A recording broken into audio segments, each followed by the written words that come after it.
Hello everyone, welcome back to my channel. This is Math Ideathon with me Vasuki. Now we are moving to 15th question and test yourself, chapter 3. So 15th question paranga.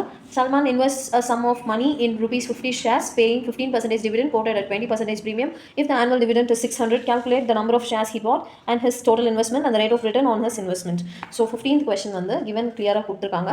So number of shares வந்து rupeesல கொடுத்திருக்கிறதுனால அது rupees ஆகாது. So Salman invests in sum of money in rupees 50 ஷேர்ஸ்னால் number of shares கிடையாது, ருபீஸில் இருக்கிறதுனால இது வந்து envy வந்து 15 கொடுத்துருக்காங்க. என்வி 15 கொடுத்துருக்காங்க. டிவிடெண்ட் பர்சன்டேஜ் வந்து 15 கொடுத்துருக்காங்க. ப்ரீமியம் வந்து 20% கொடுத்துருக்காங்க. ஸோ ப்ரீமியம் வந்து 20% கொடுத்துருக்கிறதுனால நெக்ஸ்ட் என்ன இன்ஃபர்மேஷன், ஆனுவல் டிவிடெண்ட் கொடுத்துருக்காங்க. ஆனுவல் டிவிடெண்ட் கொடுத்துருக்காங்க. ஓகேவா, டிவிடெண்ட் வந்து 600 கொடுத்துருக்காங்க. So to find the number of shares, first one வந்து number of shares, second one வந்து total investment, third one வந்து rate of return. ஓகேவா, இதுதான் வந்து 3 questions கொடுத்துருக்காங்க. அவங்க ரொம்பவே ஈஸியாக கொடுத்துட்டாங்க. ஸோ நம்ம நார்மலாகவே இந்த சம்மை சால்வ் பண்ணிடலாம். ஓகேவா, சொல்யூஷன் பாருங்கள்.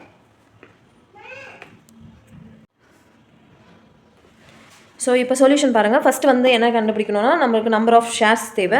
நம்பர் ஆஃப் ஷேர்ஸ்க்கு ஃபார்முலா இருக்குது. 2 ஃபார்முலாஸ் இருக்குது. ஒன்று வந்து total investment by MV, second வந்து total dividend by dividend of 1 share. So நம்மளுக்கு டோட்டல் இன்வெஸ்ட்மெண்ட் இங்கே கொடுக்கல. ஸோ செகண்ட் ஃபார்முலாக்கு போயிடலாம். Total dividend by dividend of 1 share. Dividend of 1 share formula வந்து d% ஆஃப் என்வி. எக்ஸாமில் இது கூட ஷார்ட்கட்டாக கேட்கலாம். டிவிடெண்ட் ஆஃப் 1 ஷேருக்கு என்ன ஃபார்முலான்னு கூட கேட்கலாம். ஸோ ஞாபகம் வச்சுக்கோங்க, d% of NV. Total dividend எவ்வளோ? 600. d% வந்து ஃபஸ்ட்டு d% ஆஃப் எம்வி தனியாக கண்டுபிடிச்சிக்கலாம். d% ஆஃப் என்வி எவ்வளோ? d% வந்து 15/100 இன்ட்டு என்வி வந்து 50. ஸோ கேன்சல் பண்ணால் நம்மளுக்கு ஃபுல்லாகவே கேன்சல் ஆகாது. ஸோ நான் இதை ரெண்டுத்தையும் மல்டிப்ளை பண்ணிக்கிறேன். 15 5s are வந்து 75. 75/10 வந்து which is equal to 7.5. ஓகேவா, 7.5 தான் இதுக்கு இங்கே ஆன்சர். ஸோ இன்ட்டு 10 பண்ணிக்கலாம். பிகாஸ் ஒரு டெசிமல் இருக்குது, அதனால் இன்ட்டு 10 6000 டிவைடட் பை 75 வரும். ஸோ இதை கேன்சல் பண்ணால் நம்மளுக்கு லைக் 5 டேபிளில் பண்ணால் 15 டைம்ஸ். இது வந்து 1 டைம் 1200 and again இது 3 டேபிளில் பண்ணால் 400, again 1 time and 80. So number of shares வந்து ஃபஸ்ட் ஒனுக்கான ஆன்சர் வந்து 80. செகண்ட் வந்து total investment equal to, so formula வந்து number of shares into MV. Number of shares வந்து நம்மளுக்கு என்னென்னு தெரியும், இப்போ தான் ஜஸ்ட் கண்டுபிடிச்சோம். 80 இன்ட்டு எம்வி பாருங்கள், எம்வி எவ்வளோன்னு கண்டே பிடிக்கல இன்னும். ஸோ எம்வி இங்கே கண்டுபிடிச்சிக்கலாம். ஸோ ப்ரீமியம் வந்து 20/100 இன்ட்டு என்வி வந்து 50 கூட தான் மல்டிப்ளை பண்ணணும். ஸோ ஜீரோஸ் கேன்சல் ஆகிடும். ஸோ 10 தான் ப்ரீமியம். எம்வி என்னவாக இருக்கும்? 50 + 10 வந்து 60 இருக்கும். ஸோ இங்கே தான் 60 போடணும். ஸோ இதை மல்டிப்ளை பண்ணால் 0048. ஸோ 4800 தான் வந்து டோட்டல் இன்வெஸ்ட்மெண்ட்டாக இருக்கும். ஓகேவா, நெக்ஸ்ட்டு வந்து தேர்ட் ஒன் பாருங்கள். தேர்ட் ஒன் வந்து என்ன கேட்டிருக்காங்க? Rate of return. ரிட்டர்ன்ஸ்னாவே இன்கம் பர்சன்டேஜ்னாலும் ஒன்று தான். ரேட்னா என்னன்னு சொல்லியிருக்கா?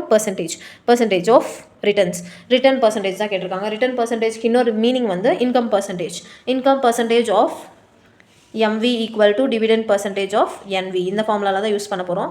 இன்கம் பர்சன்டேஜ் தெரியாது. So income by 100 into MV வந்து பாருங்கள் 60. டிவிடெண்ட் பர்சன்டேஜ் பாருங்கள் 15/100 இன்ட்டு என்வி வந்து 50. ஸோ இதெல்லாம் கேன்சல் ஆகும்னு பாருங்கள். அதெல்லாம் கேன்சல் பண்ணிவிட்டு மற்ற நம்பர்ஸ் எல்லாம் அந்த சைடு எடுத்துகிட்டு போயிடலாம்.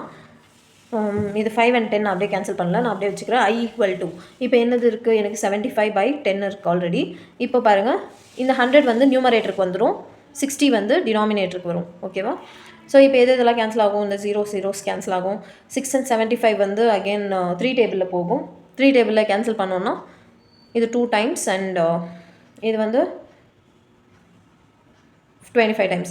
25/2 வந்து I = 25/2 which is equal to 12.5% தான் வந்து நம்மளுக்கு இன்கமாக கிடைக்கும். Hope you all understood this concept. Do subscribe my channel and like and comment for more videos.